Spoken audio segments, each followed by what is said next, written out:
You know, the biggest winners in modern poker, they really aren't those math geniuses playing perfectly. No, not at all. They're hunters, really. Just looking for human error. Right, because I feel like we have this expectation that elite poker is pure mathematical perfection. Like you're watching two supercomputers just, calculate exact percentages until one hand's over the money. Which is a fun image, but then you step into the actual reality of the modern game, and, well, that perfect mathematical model just starts leaking everywhere. It really does. And it leaks because humans are the ones playing it. I mean, Yeah. Game Theory Optimal, or GTO, it provides the baseline of what is theoretically unexploitable. Yeah. But humans are fundamentally incapable of playing GTO perfectly. Our brains just cannot construct and balance hands like a solver software does. We get scared or we get stubborn and we just oversimplify. And that is exactly what we're unpacking in today's deep dive. We are going straight into the advanced modules of the mechanics of poker. It's such a great section. It really is. So the mission here is to give you, the listener, a masterclass in modern poker exploitation. We're taking a journey from the macro level, like how to read massive databases of human mistakes, down to the micro level of profiling the specific player trying to take your money. Right. And then we're breaking down two really advanced in-game mechanics: manipulating what's called equity switches and escaping the absolute nightmare of a zero EV situation. It is a brilliant progression in the source material, honestly, because those human errors we mentioned, they create what the data calls hot spots and cold spots. Okay, let's unpack this. What exactly is a hotspot? So these are specific recurring situations where players universally mess up. Like they might overbluff because the cards on the table look really scary, Right. or they underfold because they just, refuse to give up. So exploitative poker is really about stepping away from the rigid math of your own hand and ruthlessly attacking those human hotspots. But if the whole point is exploiting mistakes, the very first thing you need is like a map of those mistakes. Because you can't hunt human error if you don't know what it looks like. And the source material argues that you don't find that map through gut feelings at the table. You find it through MDA, which is mass database analysis. Right. Mass database analysis is where you zoom all the way out. You aren't staring down one opponent trying to read their soul. You are looking at literally millions of hands played by the entire population. Wow, millions. Yeah. You're looking for where the entire pool deviates from optimal theory. So, for example, let's look at a king-high board. The data shows us a massive population leak here. A leak meaning a common mistake. Exactly. In a theoretical world, if you raised pre-flop, you should only continue betting making a e-bet a certain balance percentage of the time when a king hits.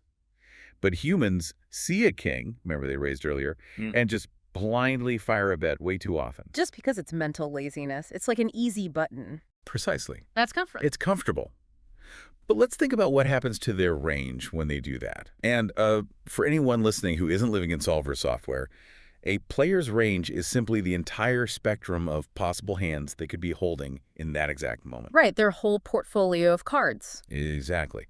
So because the population bets too often on a king-high board, their betting range becomes artificially bloated with weak hands that have no business betting. Okay. So the data reveals the hotspot. When someone check raises them, they end up bet folding around 45% of the time. 45%. Oh, wow. So the data is basically giving you a literal green light. Yeah. You don't have to agonize over whether to bluff. You know their range is incredibly weak, therefore you are licensed to attack. That's exactly it. And the source material drops this fascinating heuristic for how hard you should attack. It says that for every 1% the population deviates from the optimal folding frequency, you can theoretically add 3% extra bluffs to exploit them. It's an incredibly aggressive multiplier. Think of it like a seesaw. If their folding frequency is 1% heavier than it should be, that excess fold equity makes your bluffs mathematically more profitable. Makes sense. So you can load up your bluffing side with roughly 3% more weight before the seesaw levels out back to equilibrium. Okay, wait. So if the population overfolds by 7% in a spot, you can add 21% extra bluffs to your range. You are punishing their imbalance. Okay, I have to test that logic for a second. If I know a population mathematically overfolds by 7% and my bluffing can increase by 21%, does that mean the cards in my hand just stop mattering? No. Because it sounds like I should just be bluffing with absolutely any two cards I happen to pick up. Yeah, it is really tempting to think that way, but no, you absolutely cannot ignore your own cards. The population data is an average, but Poker is played with a single deck. Yeah. The specific cards you hold physically remove possibilities from the deck, which alters what your opponent can hold. This is the concept of card removal, or blockers. Ah, so if I hold the exact cards that I, want my opponent to fold, I'm actually ruining my own chances. Exactly. If you bluff with terrible blockers, meaning your cards unblock all the premium value hands you do not want them to have, your actual success rate in that specific moment just plummets. Even with the population data. Right. The population might overfold 45% of the time on average. But if you attack them while holding the absolute worst combination of blockers, your specific fold equity might only be 20%. Wow, okay. You still have to pay attention to the texture of the board, meaning how connected the cards are and how your actual hand interacts with it. It's almost like a baseball manager looking at a massive heat map of an opposing batter. Like the data says the batter swings and misses at high fastballs 45% of the time. Yeah, exactly. You know the vulnerability, but you still don't tell your absolute worst pitcher to go out there and throw a high fastball just because the data says the batter is weak to it.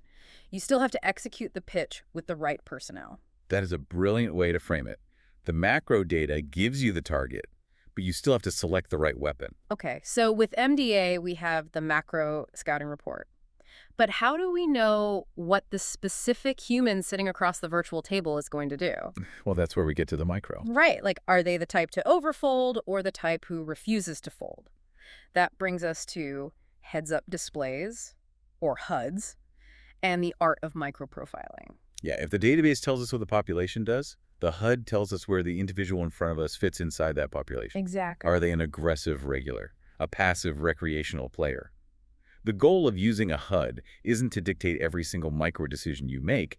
It's to categorize your opponent quickly so you can, as the source puts it, dodge bullets. So we're basically sorting players into two primary buckets, right? Red players and green players. Broadly speaking, yes. Red players are the aggressive ones. They fight too hard for pots, they hate giving up, and they consistently underfold.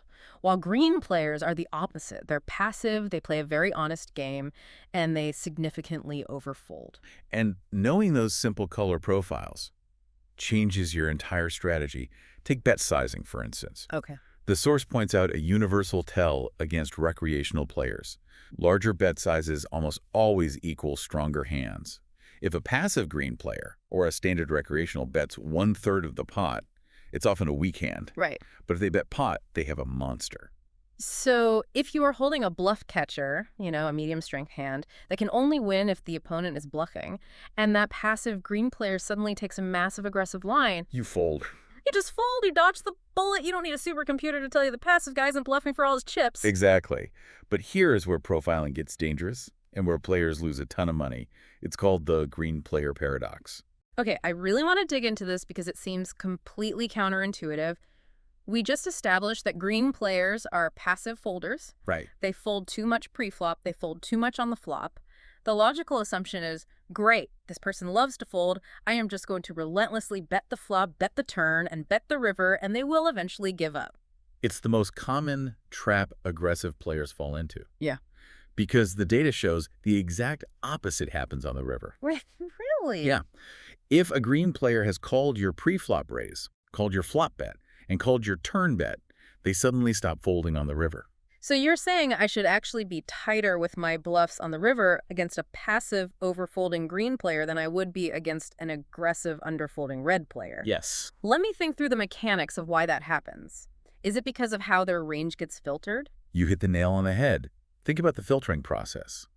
The green player throws their garbage away early. They fold all their marginal hands, their weak draws, and their total air on the earlier streets. Makes sense. So by the time they call you all the way to the river, their range is incredibly concentrated. They only have premium hands they refuse to let go of. Oh, wow. While the red player is completely different, a red player is stubborn. They will float you, meaning they'll call a bet with a weak hand just to see what happens or hoping to steal the pot from you later. Right, they hate folding. So by the time the red player gets to the river, they still have a ton of absolute trash in their range. That is the paradox. Yeah. You bluff the aggressive red player on the river because they drag their garbage to the end of the hand. Oh, that's brilliant. And you give up against the passive green player because they threw their garbage in the trash an hour ago. You identify the profile, and you adjust your aggression to match how they filter their hands. Okay, so with the HUD, we're tracking how the opponent filters their own hands. But what happens when we do the filtering for them and, we do it terribly? Ah, yeah. This brings us to a highly advanced mechanic that the expert in the source material says he thinks about in almost every single hand. Equity switches. An equity switch is a fascinating concept because it forces players to take responsibility for their own bad luck. Which nobody wants to do. Exactly. Players love to complain about bad beats they lose on the river card and groan about how unlucky they are. But an equity switch is a situation where a bad strategy choice on an earlier street actively maneuvers you into a spot where the opponent suddenly has way more equity than you. You created your own nightmare. You did. The source uses an ace-king overbet to illustrate this. Let's walk through the mechanics of that. Say you have ace-king. You raise, you bet the flop, and now you are on the turn. Okay. The board texture is getting incredibly wet and scary, meaning there are flush draws out there, straight draws, the cards are highly connected. Human nature is to panic. You want to protect your hand, so you blast a massive overbet into the pot. Because you want to end the hand right then and there. But analyze what that massive bet size actually accomplishes. When you overbet the turn, you force the opponent to react. Right. They immediately fold all their low equity hands. They fold ace-4, they fold king-9, they fold all the marginal hands that your ace-king is completely crushing. And what do they keep? They only call with pair plus flush draws, open-ended straight draws, or sets. By betting so huge, you have effectively forced them to filter their range so perfectly that every single hand they still hold has massive equity against you. Wow. As the source material says, we cannot control what river card falls, but we absolutely control our equity when it does fall. When that flush completes on the river and you lose, it wasn't a bad beat. You created the equity switch by forcing out all the hands you could actually beat. It's like setting up a security gate for a VIP event, but you program the gate to lock out anyone carrying a water balloon and only let in the people carrying heavy artillery. Yes. Why would you intentionally build a gate that only lets your absolute worst threats through? You want the people with water balloons to stick around. That analogy is spot on. You are begging them to drop the weak weapons. If you had sized your bet smaller on the turn, say 1/3 of the pot, they stick around with king-9. Right. They stick around with their weak draws. And when a scary river card hits, you still have massive equity because their range is still bloated with hands you defeat. Let's look at the other side of this concept, which I really found mind-blowing. The source talks about having king-jack for a 2-pair on a highly connected board. You hit top 2-pair on the turn. Yep. There's a flush possible, a 4-card straight possible. Your immediate instinct is to bet your 2-pair for value. And betting there is a severe mistake. Mm-hmm. Because of the heavy artillery we just talked about, if you bet your king-jack, hands that you completely crush, like a weak queen-5 that has 0 equity against you, they just fold. Right, they're gone. But the hands that call you, they are massive combo draws, made straights or made flushes. Your king-jack has terrible equity against the narrow range of hands that are willing to call a bet on that board. So the move is a pure check. By checking, you intentionally keep your opponent's 0% equity hands in the pot. Exactly. You let that weak queen-5 hang around. You're keeping their dead equity in the pot so they have a chance to either randomly bluff you on the river or maybe hit a totally irrelevant pair that they are suddenly willing to call a small bet with. Checking protects your equity. It does. But we have to address the dark side of checking. Okay. Checking is powerful, but when you are out of position, meaning you are forced to act first in the hand checking, blindly can trap you in the absolute worst scenario in poker. The 0 EV situation. Okay, let's define EV real quick for the listener. EV stands for expected value. Over the long run, if you make this exact play 1,000 times, what is the average amount of money you win or lose? You obviously want a positive EV. Always. But what happens when checking traps you at 0? So a 0 EV situation happens when you check out of position, and the player acting after you fires a perfectly polarized bet. A polarized bet means they're betting huge, representing only 2 things. The absolute invincible best hand, or total garbage air. Right, nothing in between. You are left holding a marginal bluff catcher, and because of their massive bet sizing, the math dictates that whether you call or fold, your expected value is literally 0. You're just flipping a coin. It is agonizing. The source gives the specific example of holding Jack 7 on a Queen 7-6 board. You have middle pair, It's a highly marginal hand. Yep. If you check, you are handing the steering wheel over to the in-position player. They get to bet big, polarizing their range between strong queens and pure bluffs, and your Jack-7 is trapped in a zero EV guessing game.